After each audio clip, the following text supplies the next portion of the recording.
Vinnie Marcos, ang bunsong anak ni Pangulong Bongbong Marcos, may matinding dalaw. Hindi basta-basta sa kasaysayan ng politika sa bansa. Halika, atin itong pag-usapan mga kaibigan. Sa kauna-unahang pagkakataon, inilunsad ang bagong Pilipinas Youth Hub na magbibigay ng mas malakas na boses sa kabataan. Vinnie Marcos, ang bunsong anak na hindi basta-basta. Gumalaw na at may matinding epekto ito sa kasaysayan ng politika. May isang pangalan na unti-unti nang bumubulong sa tenga ng kabataan ngayon, pero hindi basta pangalan lang. Vinnie Marcos, oo, siya ang bunsong anak ni Pangulong Ferdinand Bongbong Marcos Jr. Pero teka, akala ng lahat siya ang tahimik, laging nasa gilid lang at halos hindi nakikita sa politika. Pero bakit ngayon siya mismo ang nasa harap? May hawak na mikropono at nagsasabing BPY is more than just a youth organization, it's a movement. Ang hindi inaasahang galaw. Maraming anak ng politiko ang dumaan na sa spotlight, therefore hindi na bago sa atin na may sumusunod sa yapak ng magulang. Pero iba si Vinnie. Bakit? Dahil sa halip na sumakay lang sa apelyido, tinira niya agad ang pinakamatinding sektor, ang kabataan. Habang ang iba'y nangangarap pa lang kung paano magkaboses sa politika, siya bata pa. Pero pinangalanan na bilang chair ng bagong Pilipinas Youth o BPY. Nilaunch ang bagong Pilipinas Youth Hub sa Mandaluyong City. Pinangunahan niyan mismo ni Presidential Son at bagong Pilipinas Youth Chairman Vinnie Marcos. Linggo ng Kabataan 2025, hindi lang selebrasyon, akala ng maraming simpleng event lang, cutting ribbon, konting speech tapos uwian, pero hindi pala. Ang unang BPY Hub sa Mandaluyong City ay hindi ordinaryong opisina. Ito ang magiging pusod ng leadership training, innovation at youth collaboration. Kaya hindi ito para sa palamuti, kundi para sa pagmatagalang plano.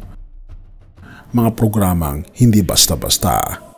Kapag sinabi mong youth organization, madalas naiisip natin outreach, simpleng seminar o fun run lang. Pero Vinnie's BPY laid down more.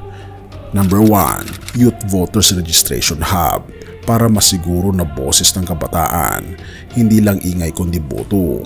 Pangalawa, bagong Kabataan Academy Leadership Bootcamps, training ground ng susunod na leader.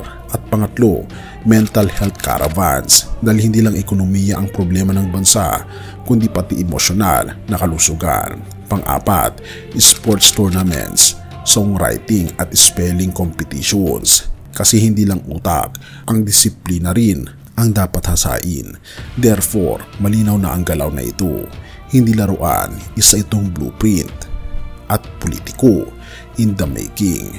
Ang daming magandang idea talaga. You've envisioned an exciting and diverse range of programs, from cultural film viewings to band competition, from spelling bees to science exhibit, from feeding programs to barangay cleanups, and the list goes on. I'm genuinely impressed and excited what you'll all be able to do. May nagsasabing intern lang naman siya sa Office of the Speaker dati. Pero isipin mo, ilan ba ang dumaan sa internship na iyon at ngayon hawak na ang direksyon ng isang nationwide youth movement? Hindi ito basta training ground lang, ito'y parang silent rehearsal para sa mas malaking entablado at mas malalim pa kaysa apelyido. Madaling sabihin na si Vinnie ay anak ng presidente, therefore automatic na may pangalan at pondo. Pero ang nakikita ngayon ng marami ay hindi lang pangalan. Ang nakikita nila ay isang kabataang may sariling boses, sariling ideya at sariling pananaw kung paano kikilos ang henerasyon niya. Kaya ang tanong, kung ngayon pa lang ganito na ang galaw niya, ano pa kaya ang susunod? At ito ang tanong na hindi matatakasan. Sa kasaysayan ng politika sa Pilipinas, bihira ang kabataang agad umangat na may seryosong inisyatiba. Therefore, malinaw, hindi aksidente ang pagpasok ni Vinnie Marcos. Pero ito ba'y simula lang ng isang mas malawak na plano? O ito na ba ang unang hakbang sa paghubog ng isang bagong lider na posibleng magmarka sa hinaharap ng bansa?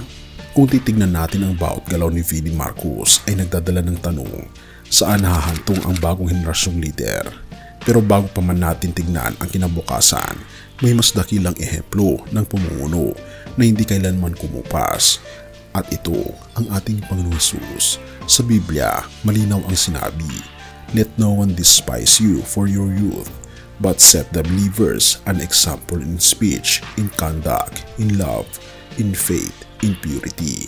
1 Timothy 4 verse 12. Therefore, ang tunay na pamumuno ay hindi nasusukat sa edad o sa apelyido, kundi sa puso at layunin. Tulad ng ating Panginoong Hesus, na bagamat hindi humawak ng posisyon sa gobyerno, siya ay nagpasimuno ng pinakamalaking kilusan sa kasaysayan, isang kilusang nakatuon sa pag-ibig, paglilingkod at sakripisyo. Siya ay gumawa ng mas matindi pa sa gobyerno dahil ang hawak niya ay ang gobyerno ng universo. Pero higit pa riyan, sinabi rin ng ating Panginoong Hesus, Mark 10 verse 45, "For even the Son of Man came not to be served, but to serve, and to give His life as a ransom for many." Kahit kung ang bagong Pilipinas Youth ay tunay na magiging daluyan ng pagbabago, dapat nakaugat ito sa parehong prinsipyo, pamumuno sa pamagitan ng paglilingkod. Have mercy, O God, at purihin ang ating Panginoong Diyos. Tayo manalangin. Ama naming Diyos na makaparian sa lahat, kami po'y lubos na nagpapasalamat sa iyo, sa inyo pong kabutihan sa amin.